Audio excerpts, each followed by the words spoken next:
Hello and welcome to another episode of the Kemetic How-To Guide. I'm your host, Sharon, and just off camera, I have Darren cracking up inexplicably. But anyway, if you hear any snickering that's off camera, blame him. We're actually recording right after Hurricane Laura went through the area, and obviously our house is okay and we have power, so... So this show will blow you away. The pun master returns. But we're very thankful that we're okay, and we're thinking about all the other folks who are, not as okay, and as we're taping this, Arkansas and Tennessee are about to get stormed on, so you guys be safe, and we'll all get together, either for Kemetic How-To Guide or for one of our services, which will be broadcasting again tomorrow. In the meantime, I have several books to review by request. Yeah, including a couple of new ones that I just got recently that were not sent to me by one of our viewers, Valeska Corbin, but we'll get to them in a minute. First off, 1177 BC, the year civilization collapsed. The sequel, 2020, is in the works. Right. Yes, by Eric H. Klein. I loved this book. It's a great read, and you don't have to be a deep geek for ancient history to really be able to follow what's going on. In fact, I ended up learning a lot about the ancient Hittites and Cypriots by reading this book. It deals more with ancient international politics than it does religion, but it still has a lot of neat information on ancient Egypt, including things that you don't really get in Egyptology books. For example, the Hittites' account of what actually happened when an unnamed Egyptian queen wrote to the Hittite king asking for one of his sons in marriage. Also, recent scans that were done on the mummy of Ramesses III that tells us how he really died. Let's just say that he bought it hard, but later some other folks did too. Now, how relevant is the subject material to this today? Very, as Darren alluded to. The author's conclusions about complex systems and what the actual role of the Sea Peoples was in the collapse, which it wasn't actually on the year 1177 BC, but that makes for a better title. So this gives us some great allegories that we can learn from today, especially dealing with refugees, globalization, natural disasters. Here's another fun fact I got from this book. Egyptian prisoners of war that were taken into the Hittite kingdom brought some kind of epidemic with them that spread into the Hittite Empire, and one of its victims was none other than the Hittite king, Suppiluliuma. As I said, it's very relevant to today. So this book is the perfect coffee table read that you can share with non-pagan friends. So I definitely give it 2 thumbs up. Next up, Inanna, Lady of Largest Heart, by Betty DeShong Mader. First off, I'm starting to get wary of any book written by an author using 3 names. It just screams pretensions to me. But that's what we've got, so let's go. Okay, so this book has 3 hymns in it. The author calls them poems, but they're hymns. To Inanna, that were composed by the ancient priestess Enheduanna, and translated by our 3-named author. Now, some folks in the comments, when we first got this book, mentioned, oh, well, what about, Ptahhotep being the oldest known author?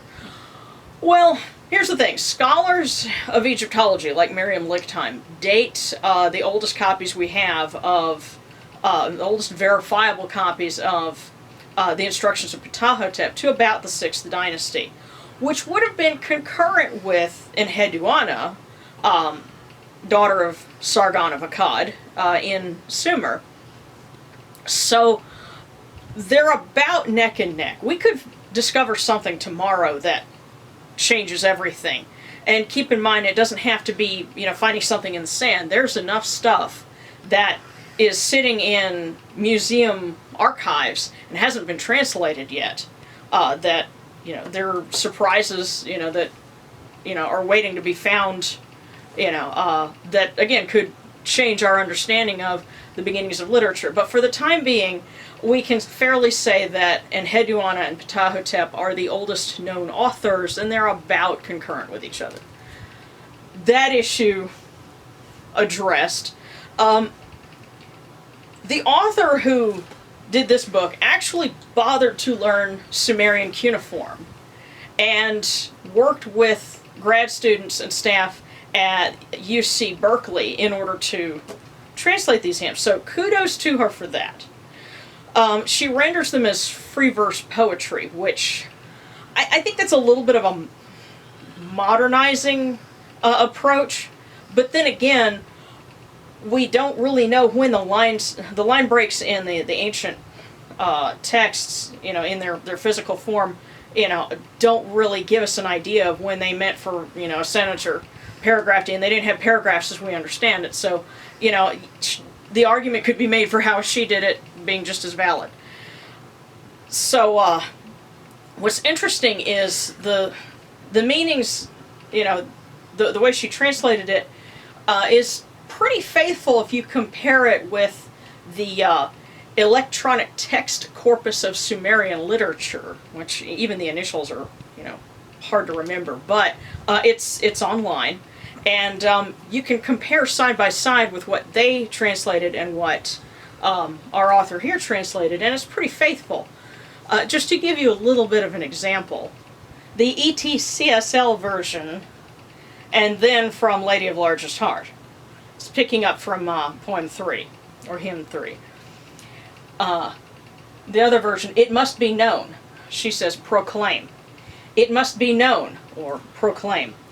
Nana has not yet spoken out. She has, shall not pay tribute to Nana.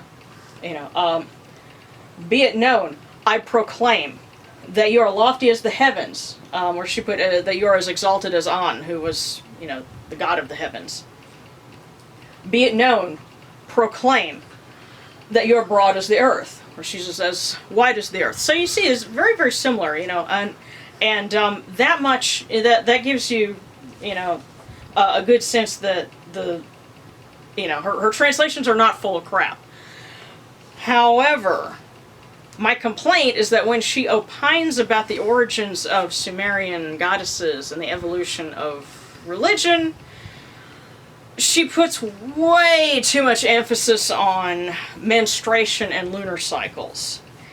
And that's something that, in modern paganism we deal with a lot, this whole idea of the goddess and 28 days and cycle of the moon and other cycles. And here she has a lot of emphasis, this idea that Inanna's dark side is her period.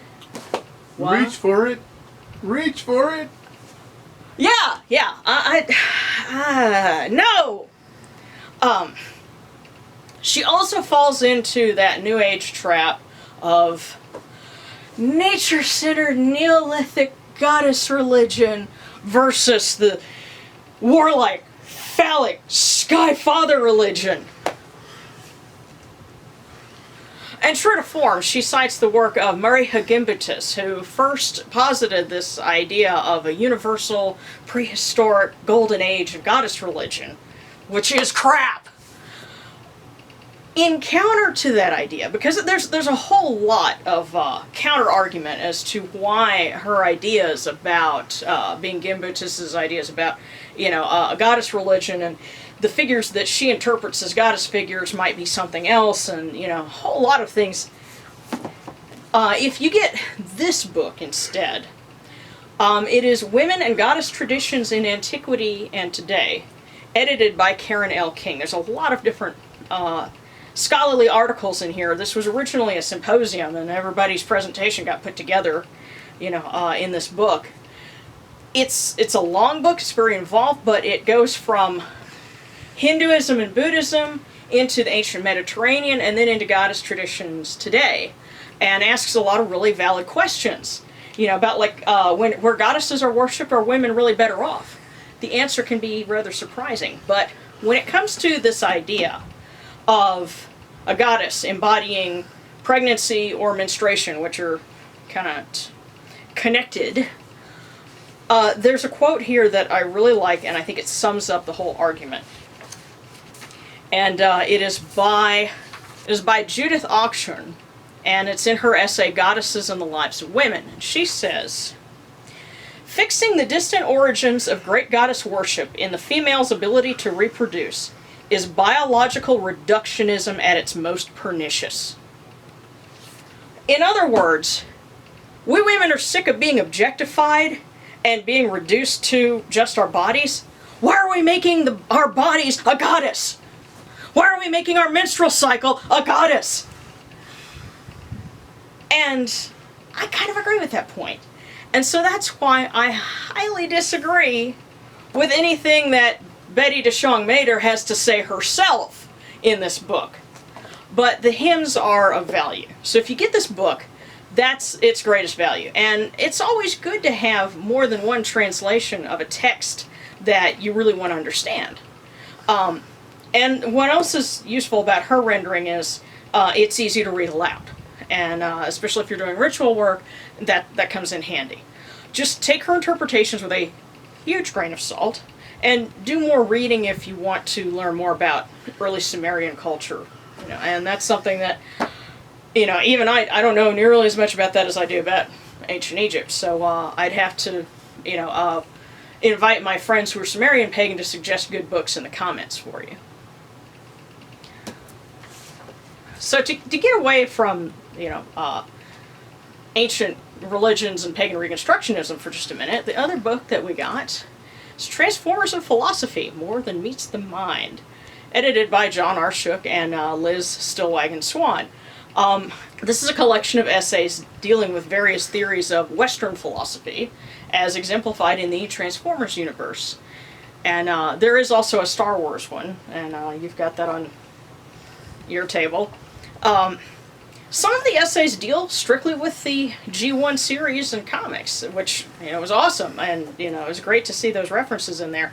There were a couple of essays that focused only on the first Bayformers movie, which was the only one that was out at the time the book was published. If you're already a Transformers fan, get this, you'll enjoy it. If you aren't a fan, but you'd like a quick foray into what is Transformers, this will probably leave you a little confused, because it draws from so many different series in the Transformers umbrella, and some of them, conflict sometimes.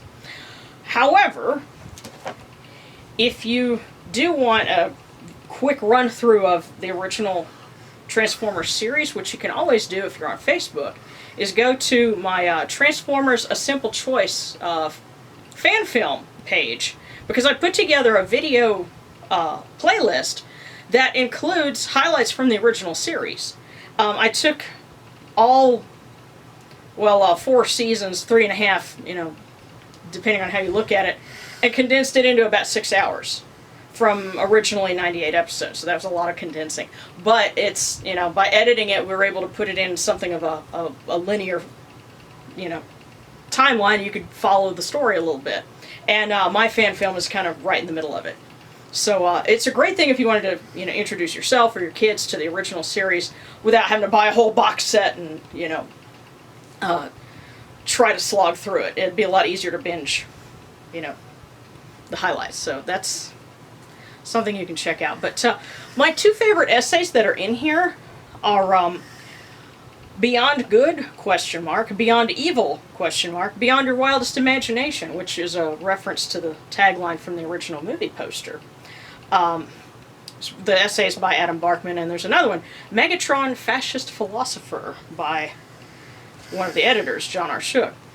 What's great about these 2 essays is they explain why Optimus Prime is a hero to so many people, and why Megatron is his perfect counterpoint as a villain. And they also validate essays that I wrote 20 plus years ago and posted on Usenet. Anybody remember that? Basically, every kind of fan wankery, cultural relativism, and armed philosophical camps that you see today In the mainstream, we had that in the Transformers fandom on alt.toys.transformers. It was kind of a crazy place. But I wrote essays defending Optimus Prime as a hero and explaining why Megatron was such a good villain and the purpose that he served, because, you know, there were a lot of bits of relativism going on, and who really were the heroes, and, you know, were the Decepticons really the bad guys, and why. You know, we were talking about all of that way before anybody started, writing it, you know, talking about, you know, the philosophy of Ayn Rand and, you know, fascism and other stuff, and then I think Locke, who is who they were talking about with Autobot's philosophy. But the essays that I wrote, unfortunately, the fan page that they were on is no longer active because my web host isn't supporting subdomains anymore. But I'll try to see if I can put those essays on my own personal page, and that way you can read them. And you know, because it's samples of my writing, it's just not in a book. And when I do, I'll put a link up so you can go and check that out and see what I had to say. What was my Transformers of philosophy? But all in all, fun book. They were all fun books, and thanks again to Valeska. We love you, you know, for sending us these books. Yes, you do. But wait, there's more. Ancient Egyptian Magic and Ancient Egyptian Magic. That's the title of both of them. But they're very different books. Actually, this one is Ancient Egyptian Magic, a Hands-On Guide. Now, first of all, let me preface this. I want all of you, my viewers, to know that if you suggest a book to me, and you're like, hey, you know, I like this book, I'd love for you to read it, if I review it unfavorably, do not take that personally. That does not reflect on you. As a matter of fact, I appreciate suggestions, because this gives me material I can talk about, and I like to know what books are out there. So you help me, you know, either way. Just, you know, if this was something that was helping you, and I happen to disagree, hopefully, you know, I give you some good reasons why and some, you know, good alternatives. Now, that being said, Ancient Egyptian Magic by Eleanor Harris was so bad, I think I'm going to do several episodes just talking about things that are in this book. So, to try to explain and be fair here, okay? Ancient Egyptian Magic is actually a reprint of Ancient Egyptian Divination and Magic that was put out basically by the same publisher in 1998. So the text is more than 20 years old. For now, let's just start with the back cover. Now, the publisher, Red Wheel / Wiser, you know, Red Wheel is an imprint of Wiser Publishers. They are one of the big three that publish things to do with ancient Egyptian paganism, the occult, you know, and so forth. The other two, obviously Llewellyn, and Inner Traditions is the other. And I'll be blunt, none of them give a crap about pagan reconstructionism. It's way too niche market for them. And so they're publishing things to, you know, the audience at large, like everybody. And so when you see things on a back cover, like what we have here, no previous experience with the subject is necessary. Harris explains the hows and whys of magical tools, amulets, worlds of power, divination, ceremony, and spells. Skipping down a little bit. Everything you need to start practicing ancient Egyptian techniques is here in your hands. That sounds too good to be true, doesn't it? Well, it is. But it probably got you to buy the book, didn't it? And that's what the publishers want. Every back cover is a sales pitch. It doesn't matter what book you're talking about. Even a scholarly book like this, the back cover of it is still technically a sales pitch. It's just their selling point is saying, you know, what university the author teaches at, and, you know, who are the contributors, and you know, what's the topic in general. You know, they're going to a specific market, but Here, they're trying to get you with, oh, you want to get started? You don't know anything about it? That's okay, we got you covered. And it's, you know, again, the publisher is the one who's generally to blame for bad, you know, or crazy, you know, back cover matter. Unless you do like me and you're, you know, writing your own book, you're designing it, and, you know, anything that you see on the back cover of my book, I wrote that. And, you know, I'm not going to sit there and try and spin you on something crazy. And now, by contrast, this book, Ancient Egyptian Magic, A Hands-On Guide, it sounds like it would be a pagan book, wouldn't it? It's actually an Ancient Egypt for Everyone kind of book. It's written by somebody who's basing it on Egyptology, and it actually doesn't have a crap ton of footnotes to it, which is great. You can read it and not, you know, bog down in those. It was published this year, and I'm still working on reading it, but everything that I've seen in here so far I just love. And what's really cool is one of its sources in the back, when it talks about the enduring appeal of Egyptian magic, it cites a doctoral dissertation that was also published within the last 2 years as a book that surveyed a variety of Kemetic pagans and other modern pagan groups, and I'm one of the sources in it, so I have kind of an indirect link, you know, 6 degrees of Kevin Bacon with this book. In short, though, when it comes to the 2 books on Egyptian magic, get this, not that. Because this one, the 2 main sources that she's using are books by E.A. Wallace Budge, which they're over 100 years old, they're out of date, they're highly inaccurate. If you have Budge's translations and you've got something to check it with, then you're okay. But if you're reading Budge's opinion on Egyptian magic, no. No. And the other thing she's using is something called the London Leiden Papyrus, which it's a legitimate source, but that's like the only one that she uses. And the big problem that I have is a lot of the things she talks about in there, I get the sense that she hasn't tried this herself. And so we're going to see if we can try a few of the things in her book and see what happens. So look forward to that next month when I tape some more episodes. Are we going to be transforming into a much more powerful wizard? No, but we'll be making Egyptian headdresses. But we'll be, you know, there's several things in there that I kind of want to deconstruct, and that's what I'm planning to do with episodes next month. So in the meantime, hopefully this will give you some more thoughts and some more ideas on good books to read, and what's educational and informative, and what things to kind of, you know, again, take with a grain of salt. So, thanks as always for watching and for supporting this channel.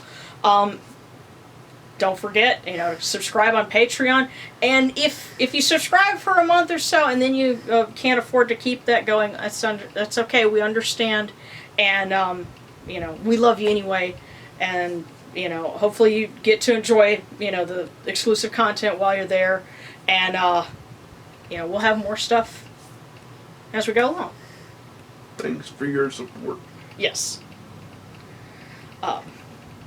Take a nap, everybody. Anyway, so, for the Kemetic How-To Guide, this is Sharon. And Darren. Wishing you Synaptic. Enjoyed this video? Then be sure to hit like and subscribe to the Kemetic Independent channel. You can also buy my books on lulu.com and shop for pagan supplies in my Etsy store. Check the description for links. And special thanks to all my Patreon supporters. Join us for updates, outtakes, and exclusive videos only on Patreon.